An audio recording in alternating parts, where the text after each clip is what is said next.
Now, this is the first of like 9 sessions we're going to have each Tuesday, and I plan to record every single one of them. So we hope to have you, online and live for them, but we're going to send a follow-up email probably within 24 hours when we get our hands on the video.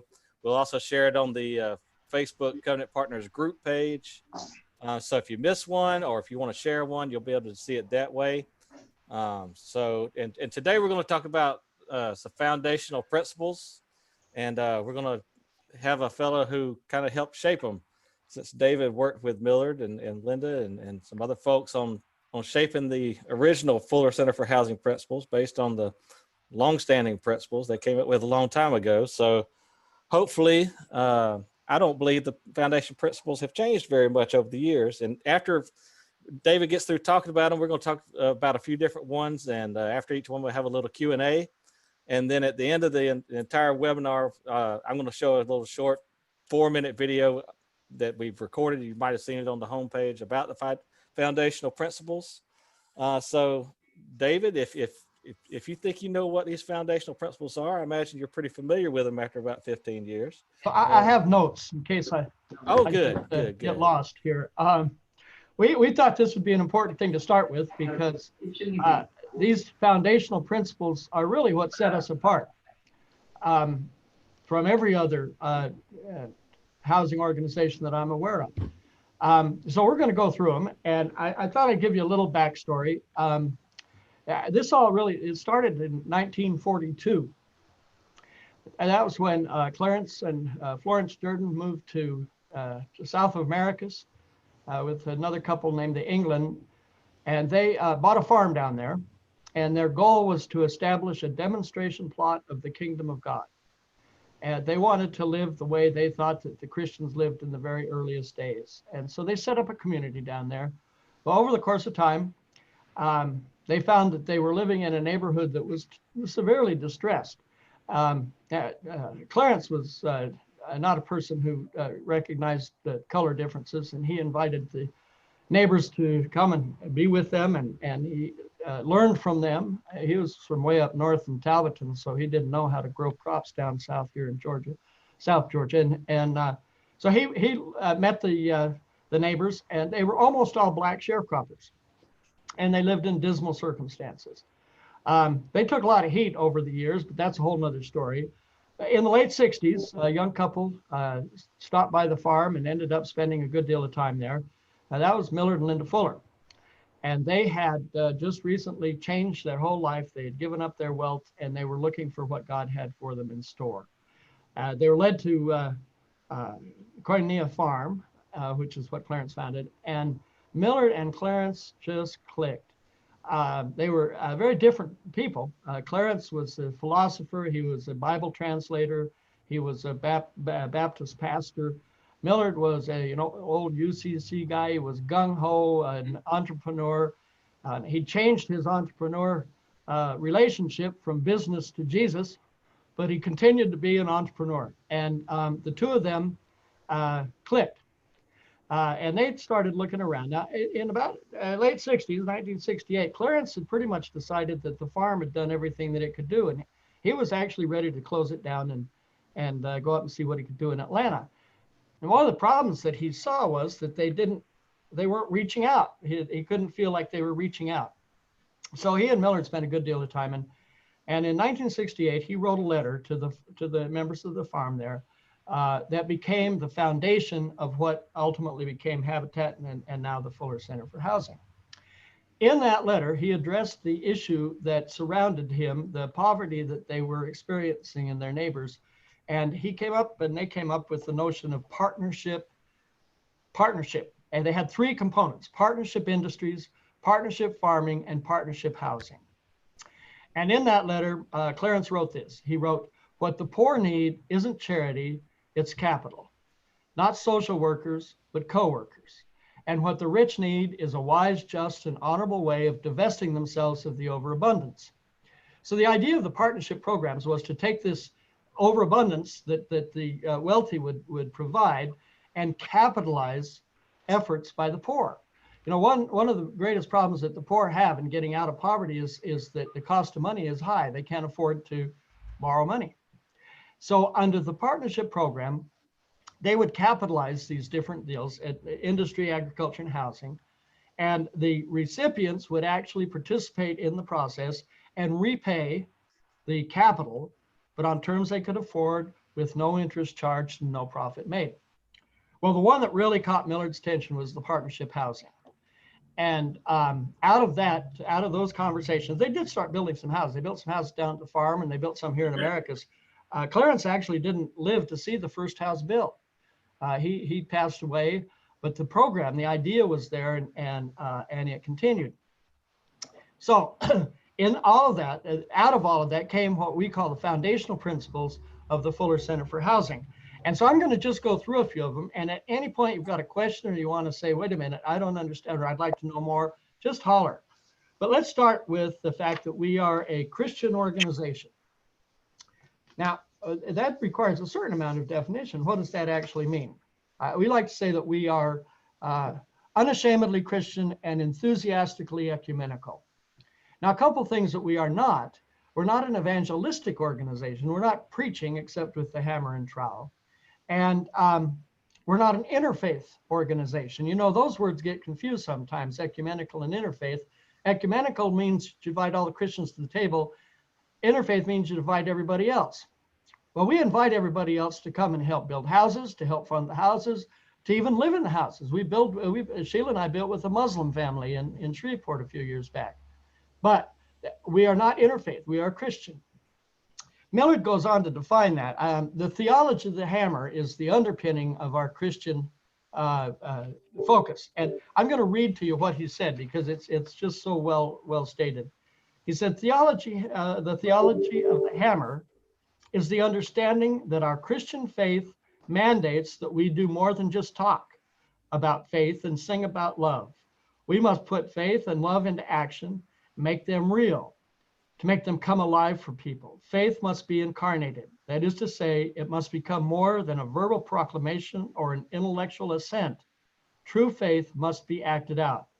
The theology of the hammer means that we work hard until a house for a needy family is built or renovated. It means continuing to love and having concern that is shown to that family to ensure success as a new homeowner. So that's the theology of the hammer, the incarnation of our beliefs.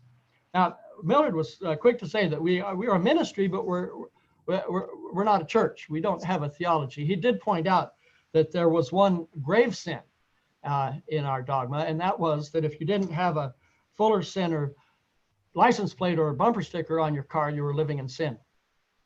Now, we're redemptive in that regard, and I want you to know we have license plates and these new window stickers that are available for you to get out of sin if you are living in sin currently, and to become righteous with us. That's the nature of our Christian underpinning. It doesn't make us exclusive. There's a comedian that I listen to sometimes, and he says he's a Christian. He says, that doesn't mean that I think I'm better than you are. It just means that Jesus likes me more than he likes you. I think that's cute. Anyway, we are a Christian organization. So, are there any questions about that? That's the first of the principles that I want to deal with, and all of this is found in the partnership covenant. These are some others. Dave, it's okay to have like synagogues volunteer and. Oh, speak up a little bit, Jim. Oh, it's okay to have different, like we have a lot of Jewish synagogues volunteer with us. They bring out and build with us. That's cool, right? Absolutely. It's absolutely cool. The only thing we won't do is renounce our Christian faith in order to have those volunteers or those donors. No, many years ago, Millard approached the founders of Home Depot for funding, and they very much liked what he was doing. And they said, Millard, if you'd back off on this Christian thing, we'd be happy to support your organization. And Millard said, well, you know what? Well, that's a price too high. We won't pay that price. So what they ultimately did is they said, well, we'll allow our local organization, our local stores to participate with you, but we won't on a corporate level at this time. We don't give up that identity, but we invite everyone to the table. And that's a good point that you raised, Jim. We built simple, decent houses, and that's an important thing to remember in, all of us live in houses that are probably nicer than the houses, or more elaborate than the houses that we build. And there's a tendency among us to want to put a white picket fence in front of every house that we build. But the fact of the matter is that we're dealing with families who are coming from abject circumstances. And if we provide them a simple, decent home, we have greatly enhanced their lives. And they don't necessarily want the white picket fence, but they do want a decent place to raise their children in. If the more we put into these houses, if we start to gentrify our houses, the fewer houses we can build. So it behooves us to remain builders of simple, decent houses. You know, in the olden days, Millard, we never put a garage on a house. Some places now do because they feel there's local codes, but he wouldn't put air conditioning in a house. And I thought it was amusing. Millard worked hard. He spent long hours at the office. He didn't have his house air conditioned, but the office was. And I often wondered if that accounted for some of his success, the fact that he spent so much time at the air conditioned office. Oh, Millard, I'm sorry. We select families based on 3 simple criteria. Their ability, their willingness to participate, their need first. They have to have the need, and they have to be willing to participate, and they have to be able to repay the loan. That means that some families don't really qualify. They fall below that. And that's a place where government can step in and help those families out. But we do have that band that we work with. Now, an interesting thing that's happening, you know, we get a lot of questions, how are you different from Habitat for Humanity? One of the ways that we are different is increasingly Habitat is building more and more expensive homes. And as a consequence, they're building for wealthier and wealthier poor people. Which is leaving another band for the Fuller Center because we aren't building the more expensive homes. But a typical Habitat home can cost twice as much as a typical Fuller Center home. So we have to retain that ability to reach out to those the poorest in need who can actually participate in the program. We don't discriminate in the family selection process on the basis of race or creed or faith. As I said, Sheila and I were building with a Muslim family in Shreveport. As long as we don't have to deny who we are, we'll build with anyone that qualifies. So that shouldn't be an issue. And one of the things we're going to be talking about in another webinar is creating relationships so that we can find some of the families. I know some areas are having a difficult time locating the families that they want to be able to help. So we're going to work on some of that. We sell our houses at no interest and no profit. And that's a very important feature of this. The Bible tells us in more than one place not to charge interest to the poor. And the reason for that is that's what keeps the poor poor. Interest is the one mechanism that makes it very difficult for the poor to rise out of poverty. Now, if you take your mortgage at home and you take out the interest component, and you re-amortize it, you will be amazed at how affordable your house is. And that's our goal. The houses that we build should be, in most cases, less expensive to live in than the house that the family was renting previously, but certainly should be an affordable thing for them. We're a global partnership. The Fuller Center, we currently have operations in 20 other countries. In most of those countries, there is very little local charity. The notion of charitable giving is not as evolved as it is here in North America. And so it's very difficult for them to raise the funds that they need to build houses. Now, this COVID thing, the greatest effect that COVID has had on the Fuller Center is that it's robbed us of our global builders trips. We can't send our trips overseas. And those trips, typically if a team of 10 or 15 people would raise enough money just from the fee that they paid to build a house. So by not being able to send those 50 or 60 global builders trips out this year, we've denied our covenant partners, 50 or 60 houses that they'd otherwise build. Part of the way that we try to address this is through tithing. Tithing is a very important notion. It's biblical. If you read Malachi, you ought to read Malachi. It only takes a minute or two. It's the last book in the Old Testament, and it's 2 or 3 pages long. But Malachi talks about tithing in there. And he said, he says, if you bring your tithes and offerings, the Lord will open the windows of heaven and pour out blessings beyond your ability to receive them. So we think that tithing is a very important concept, and we encourage all of our covenant partners to tithe. And what that means is tithe, the pure tithe is 10%. Some of the gifts that you receive are designated gifts for a particular project. Well, those fall out of the realm, but the funds that you receive as a general gift should be tithed. I see Jackie Goodman here. Atlanta has tithed in a huge way over the years. But I'll tell you else who's tithed. Bolivia has tithed. Armenia has tithed. And we've gotten tithing increased. We're getting more and more tithing from across the country. But last I checked, it was our 10% tithe was running at about 2% of receipts. So we apparently haven't gotten the message out.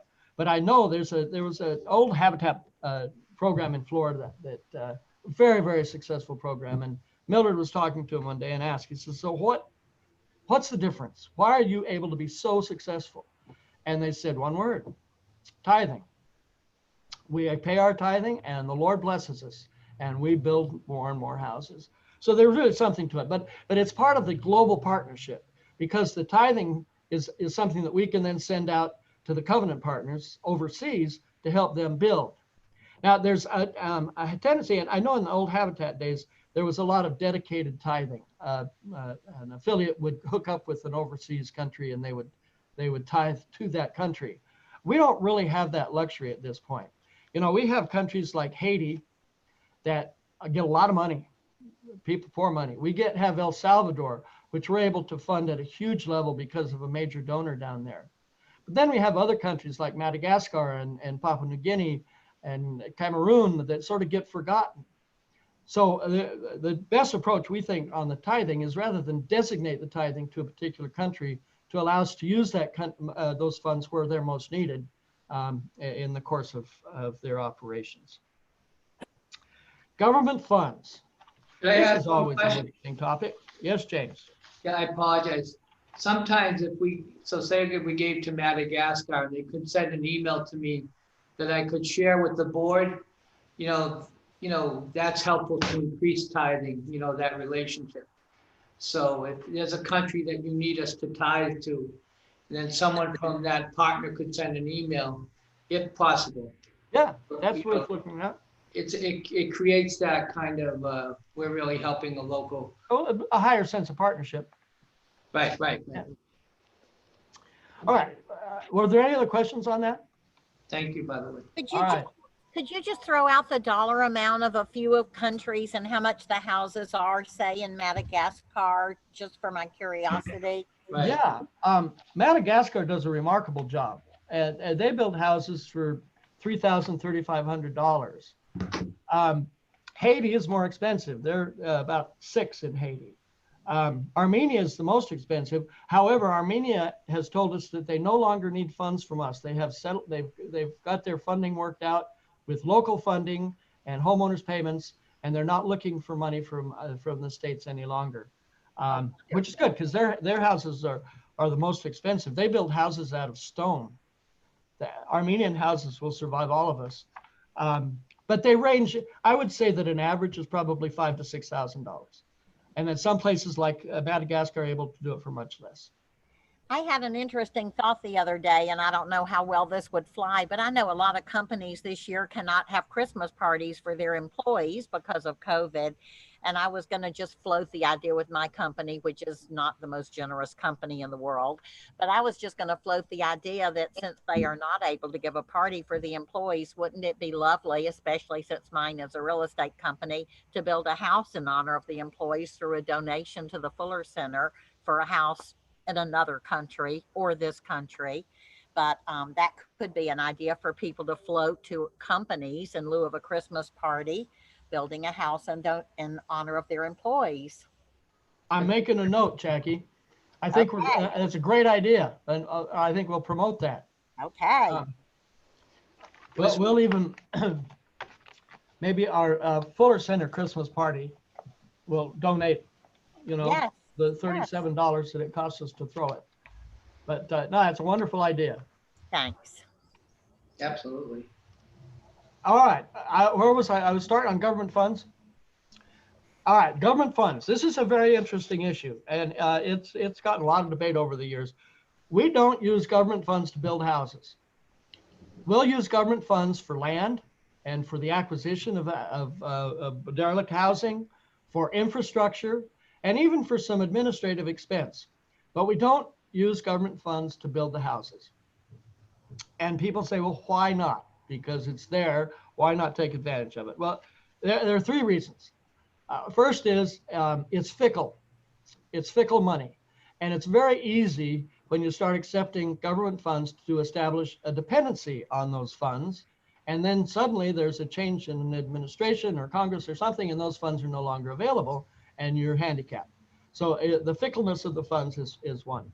The second is we don't want anybody telling us what we can and cannot believe. We don't want any strings attached to the money that we accept, especially as regards our Christian witness. But the third, and this to me is the most important, government money is Caesar's money. Government money is money that is not given willingly. It's tax money.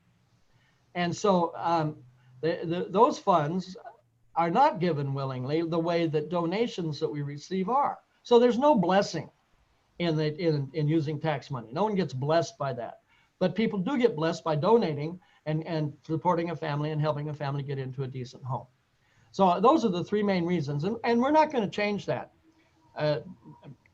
now, my lifetime, because I think it's a very important feature. And it is separate us from other organizations that are in the house building business. Are there any questions about that? Grassroots.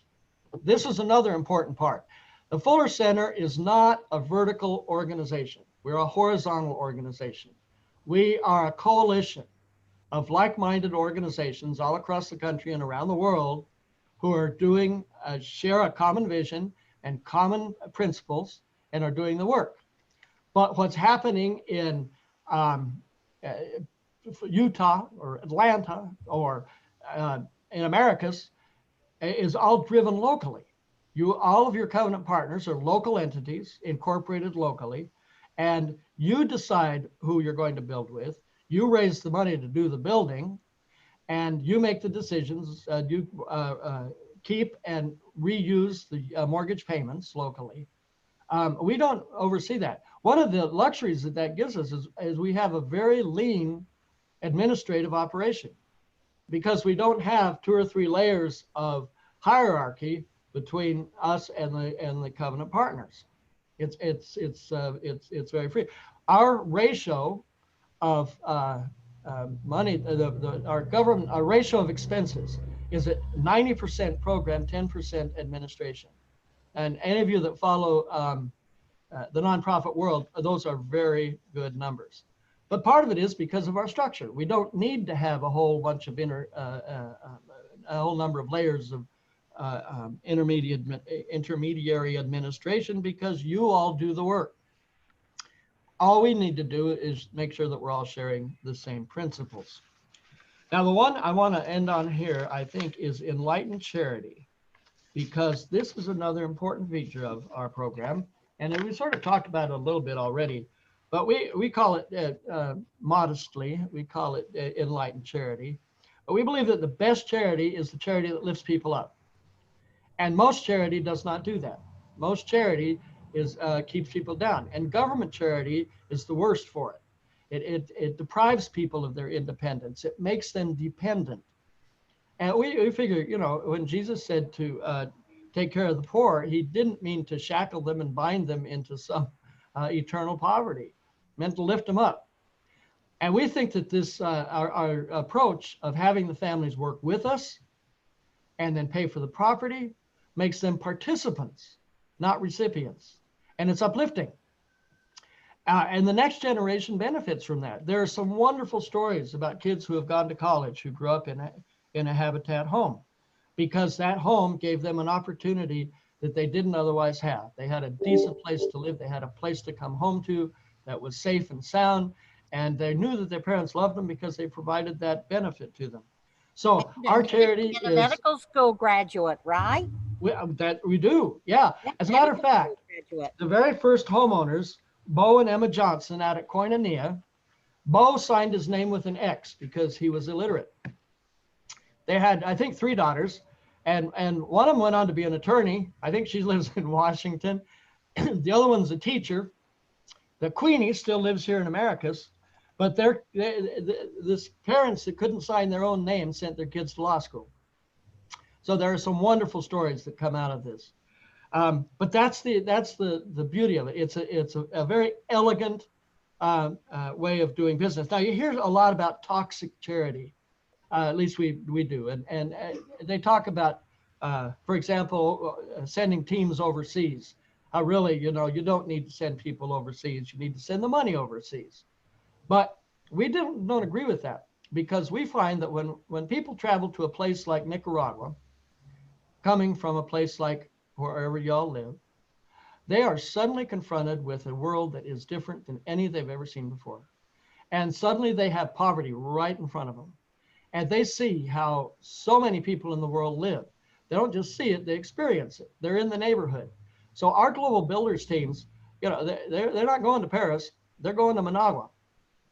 And they're seeing things that they otherwise wouldn't see, and it's life-changing. I can't tell you the stories that we hear of people who say, you know what, I learned a lot. My life was changed. I've had people tell me, we had a guy on one of our trips, he'd left the church. He had no use for the church any longer. He said, went down there and he experienced that. And it's a Christian experience. We start every day with devotions, and we try to maintain the spirit.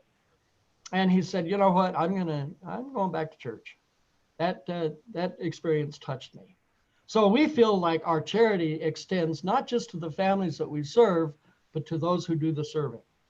We think that those who are giving of their time and their money are being blessed in many ways as richly as those who are receiving a house. So this enlightened charity thing works both ways. That's pretty much what I wanted to talk about. These principles, they're all in the partnership covenant. And I encourage you all at the end of the year to take that covenant out, reread it, re-sign it, and recommit to it. We made it a point of making it as clean and simple as we could. It's 2 pages long, and that's our only contract with our covenant partners. That's kind of a nice way to do business. But that's kind of what I had. Now, let me throw out a couple things. I do this license plate and these window stickers are very nice. I do encourage you. We have a bunch of them, and we'll share them. And all you have to pay is the postage, and if we put it in an envelope, it's only 50 cents. And then if you live in a state that lets you have doesn't require a front plate, these are cool. And I know that Sheila and I have them on our fleet. Jim's got his in his hand. But if you and with Jackie Goodman, who's on this call, actually she provided these plates to us. She made this gift, and we still have a bunch of them. So thank you, Jackie. My pleasure. Yeah, I would like to try to get some of those, both of those license plates and stickers, please. So That's pretty kind. Yeah. Could I just drop me a quick line, because I'll forget Okay. as soon as we walk away from Yep. here. But Thank it's dsnell@fullercenter.org. All right. Could We I- have lawnmowers. We still have lawnmowers, and they're Steel Electrics. They're very nice machines, Yeah, great. and we have them warehoused both here and in Indianapolis. So it costs there's 2 sizes. There's like a 13-inch and a 15-inch. The large one, all you have to pay is the postage. It's $70 for the larger one and $50 for the smaller one. But they're sitting here waiting for you to call and say, "What? We want to give one of our homeowners a lawnmower when we have our dedication." So that was not part of the regular presentation, Yeah. but it came to Hey, mind. can they go to the God's Greater Blessing people? Like we have a senior whose lawn is never cut. We just painted her house. Yeah, it's you decide where they go, as long as they go to a family. That'd be great. You can't resell them. No. They have to go to a family, but that's your decision. They're great. And then could everyone I don't know where everybody is from, so I apologize. And I thought, is that okay if we just do a quick Yeah, go around the circle. Yeah, Sure. that would be. How about Whispering Pine? Click on, yeah, you go. I'm the acting director of the Fuller Center for Housing of Johnson County, Missouri, Oh, great. Warrensburg, near Kansas City, and Whispering Pine is the name of my house. Ah, Oh, great. Johnson County dedicated a house. When was that? In July? June, In June. So they Great. built through COVID and dedicated a house. Congratulations. COVID, we were actually finishing up the finish work on the house in March and early April, and we scooted under the COVID. And the COVID is the reason we postponed the actual dedication, so we could have warm weather and be outside and try to socially distance. But the more exciting thing is that starting this coming Saturday, we are going to be entering into our first Greater Blessing project. The weather has turned on us to be questionable for doing a roof, but we are going to be on a roof. And right now, I only have 5 volunteers. So, man, if there's time in your prayer life for the next 4 or 5 days, I would appreciate some prayers for the Fuller Center of Johnson County. Okay. And what was your name, dear? My name is Barbara Curtis. Nice to meet you, Barbara. God bless you, Barb. Okay. Well, now I'm Perhaps, looking at my I was screen. gonna, do you want to know, oh, I don't know. I'm next to her on my screen. You what? I'm next to Oh, you're- Whispering okay. Pine on my screen. Introduce yourself. Well, perhaps you might guess I might be David Snell's wife, Sheila. And I'm here at the Fuller Center a couple days a week. And I just wanted to be a part of this and see what it was all about. And I am happy I am here and can be a part of it. All right. Ann? Yes, excuse me, I'm Ann Coleman in Utah. Oh, We're the great. first covenant partner there, and I just got lots to learn, so I'm excited to be here. Thanks. Welcome. We get a lot of Mormons volunteer with us all the time, Ian. Well, so do we. It's a good thing. I'm sure you would. Ann has been a bicycle adventurer, and she got a bunch of folks together in Utah County, Park City Way, and started a covenant partner there. And now she's planting a covenant partner in Salt Lake. So Ann is one busy woman, and we are grateful for her. Right, Ian. James, Thanks, David. Kaloran. Jim Kaloran, been with Habitat for about 30 years. Millard was a close friend, God rest his soul, and Linda, and just honored to be part of this great blessed ministry. And we just did a God's Greater Blessing for a 93-year young woman who told us that we missed a few spots on the painting and we had to go back, but that was a victory. And I can tell everyone how to do it wrong because I started early on. So I've learned by a lot of mistakes and keep learning every day. We're in the highest tax county in the country, which is not fun. And they're building 35 buildings, $1,700 studio rentals right up the block from me that nobody can afford. So they call it hyper development in urban areas. And so we got a mix of urban and suburban, and it's a very, and there is a rumor that people in New York do not pray. I want to dispel that rumor. We do pray as well up here. So so God bless you. It's great to be with you all. Thanks, Jim. You probably need to get more of those folks up there praying. Oh, listen, we appreciate everyone praying for each other. There you go. The Holy Spirit multiply us all over the country and the world. Jackie. I'm Jackie Goodman in Atlanta. I'm a longtime volunteer with Habitat since 1988 and with the Fuller Center since the very beginning. And I love the Fuller Center for Housing. And Sheila is my favorite First Lady. Oh.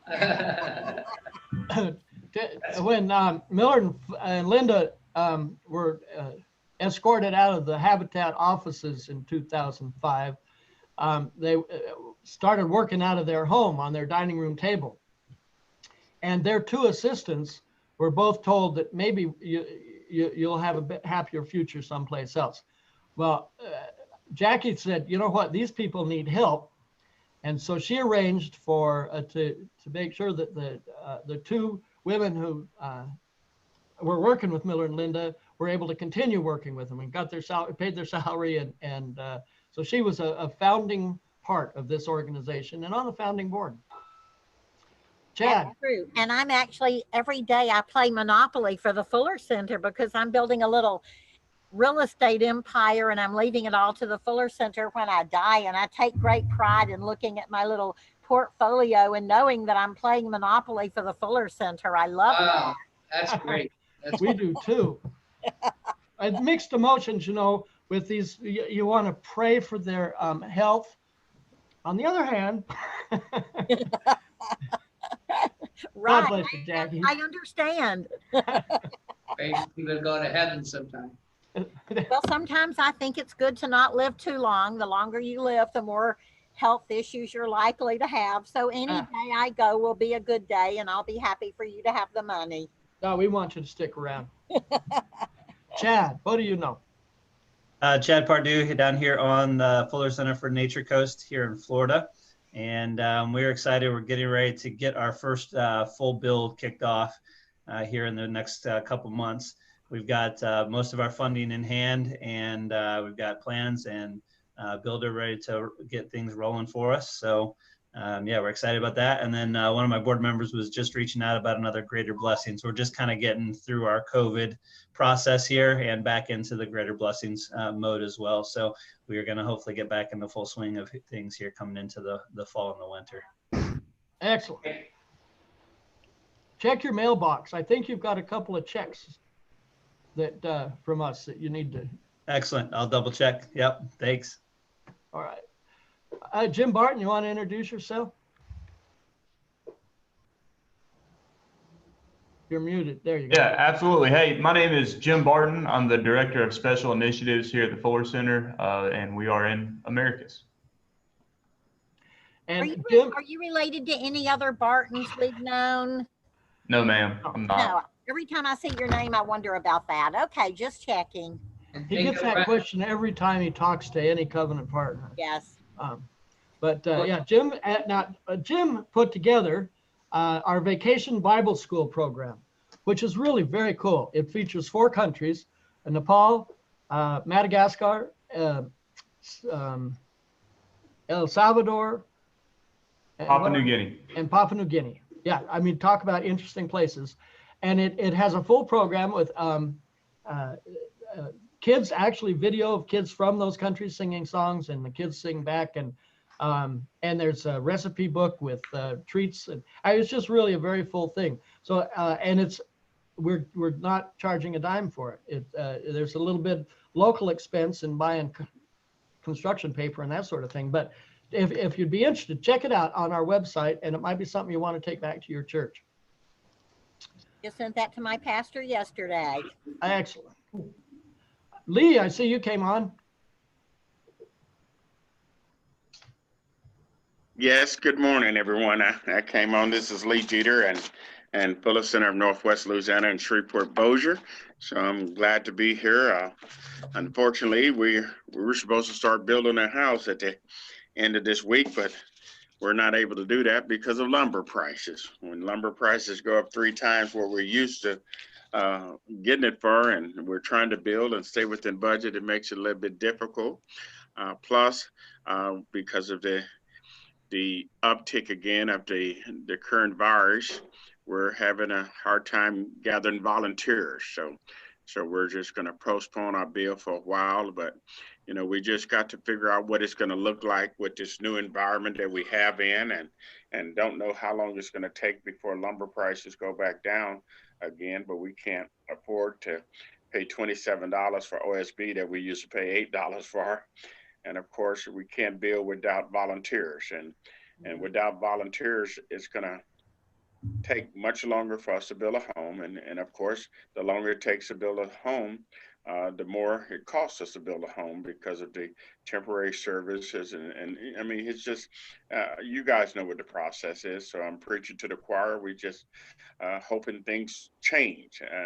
And I don't know what what we're going to look like in the future because of these circumstances and conditions that we're living in right now. But I know that we're going to adjust to the times, and we'll adjust, and hopefully we're all going to come out stronger because of what we're going through right now. How much was your home projected to cost? We still try to keep our home costs, as far as construction costs, somewhere between $75,000 and $100,000. That's still the model that we use. We don't want to put more than that in construction costs. But I mean, if it was costing us, $8,000 just for framing material, and all of a sudden that's $24,000. That's half a third of our whole housing budget. So we just have to look at things and see what we're going to do going forward. And we just a prayer for that prices are going to come down quicker rather than slow tick, because we know when prices go up and supply and demand is up because of the fires on the West Coast and the hurricanes that we have down here on the Gulf Coast, and all of that pay a part of it, the increase in price, because demand's up and supply's down, and that's the economics of the situation. We just have to figure out how, as a nonprofit, a faith-based nonprofit, that we can keep our homes affordable, because if we have to increase our costs, and those costs are going to have to be passed on to the homeowner, and we just have to see what that's going to look like in the future. These things are cyclical, and well, Brent, I have a question for you, Lee. Is that going to be a legacy build house? Yes, that is the one that we talked about earlier, that we were going to use as the Miller Fuller legacy build house that we were going to start. So we just don't know when our original start date. We were trying to shoot for the 24th, but that's not realistic with the current climate. So we still want to get it underway. We just don't know when we're going to get it underway. Well, its time will come, in God's good time.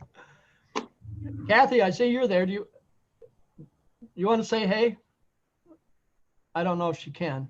Yeah, she doesn't have a microphone. She can't talk. Okay. Kathy is here in our office. She and Stacy Odomdrigger are the ones that are working most with the U.S. Covenant Partners. So Kathy is someone that I'm sure that you've all had contact with, and if you haven't, you will. Royce, are you there? I don't have a picture. What about David Hampton? Where's Royce from, Dave? I'm not sure. David, are you there? You're on mute. Well, I think what we'll do is we want to keep these things to 40 minutes, and we're at 46 now. But we have a little video that Chris put together, and we're going to play that. It's available, and it's the kind of thing that you can take to your board. And what it does is it briefly, unlike my presentation today, but it briefly goes through these foundational principles and just gives a little insight. And it's a great tool if you've got somebody that's wondering who you are, or for your board to see, and just a reminder of what we're about. So, Chris, do you have any last thoughts? No, that's kind of how we're going to end it. We're going to wrap it up here, and then we're going to go to the we'll go to the video, and you can if you've already seen the video, you can feel free to sneak out of the movie theater here, and or you can watch it. It's only 4 minutes long, and so we're going to end it with that. Consider it our closing credits, and I think next Tuesday, we're going to have our relationship building webinar. And really, once you get past the foundational principles and the relationship building, it all kind of goes from there. And then we get to the really specific stuff on social media and fundraising and things like that. So these webinars get a little more specific, but we thought it was good to kind of refresh ourselves with some foundational principles. And these videos, we put 5 of them together into one big video, but big is a relative term because each of those little videos is about 30 seconds or so. And so we got a 4-minute video here we'll show you. And if no one has any further questions, there's Barbara. Will there be a link to this video sent out? Yes, it's on YouTube now, and I'll send that out. But if you go to fullercenter.org, it's the main video in the center of the page. Okay. As well. So, and when I send out this recording, it'll be embedded in the recording as well, I believe. So I want to thank Barbara for teaching me how to say Missouri, because my whole life I thought it was Missouri. I did too, Jackie. It must I be a Georgia Missouri. thing. Is it Missouri, Barbara? It's with an A. With an A. Yeah. Ooh, Missouri.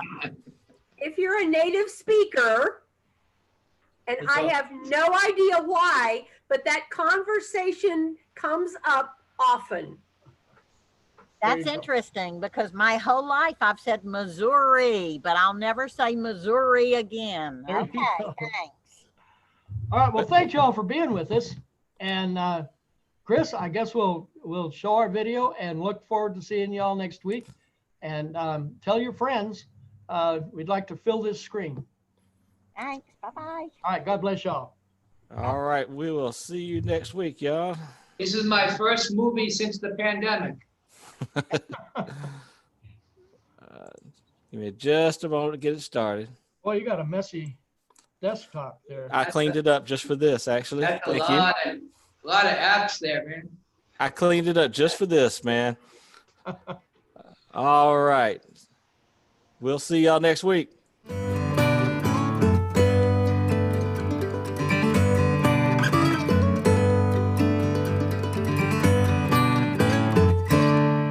Fuller Center for Housing is a Christian organization. We like to say that we are unashamedly Christian and enthusiastically ecumenical. We're not an evangelistic organization, and we're not interfaith. But we're Christian because we feel like we should be doing what Christ counsels us to do, helping our brothers and sisters in need. We also feel that we should be demonstrating the power of the gospel by the work that we do.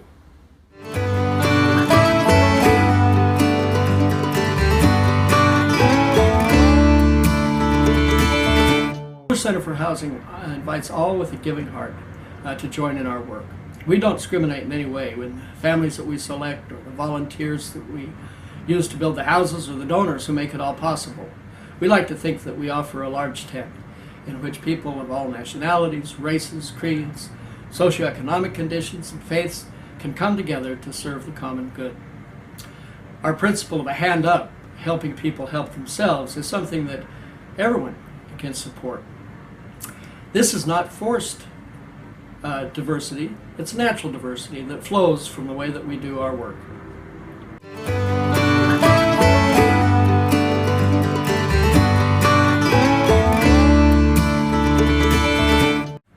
We believe that the best charity is that which lifts people up, which encourages independence and promotes self-esteem. Clarence Jordan, our spiritual father, once wrote that the poor don't need charity, they need capital. They don't need social workers, but co-workers. And that the rich need a wise, just, and honorable way of divesting themselves of their overabundance. The way we work, the families are actually participants in the process rather than just recipients of the benefit. They pay for the houses that we build on terms that they can afford over time, no interest charged or profit made, and thus they become donors in their own right as those repayments go into the community to build more houses. This is enlightened charity.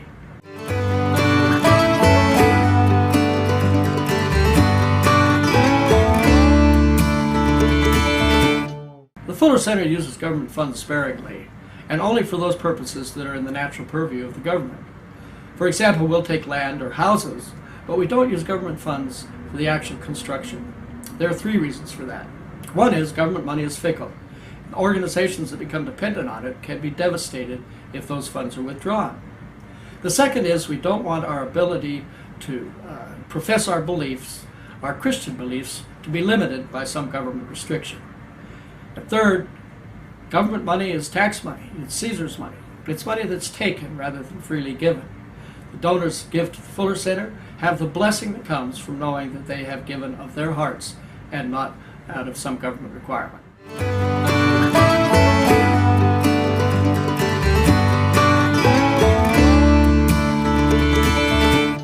Fuller Center is horizontal rather than vertical in structure. We're really a coalition of like-minded local entities who share a name and basic foundational principles.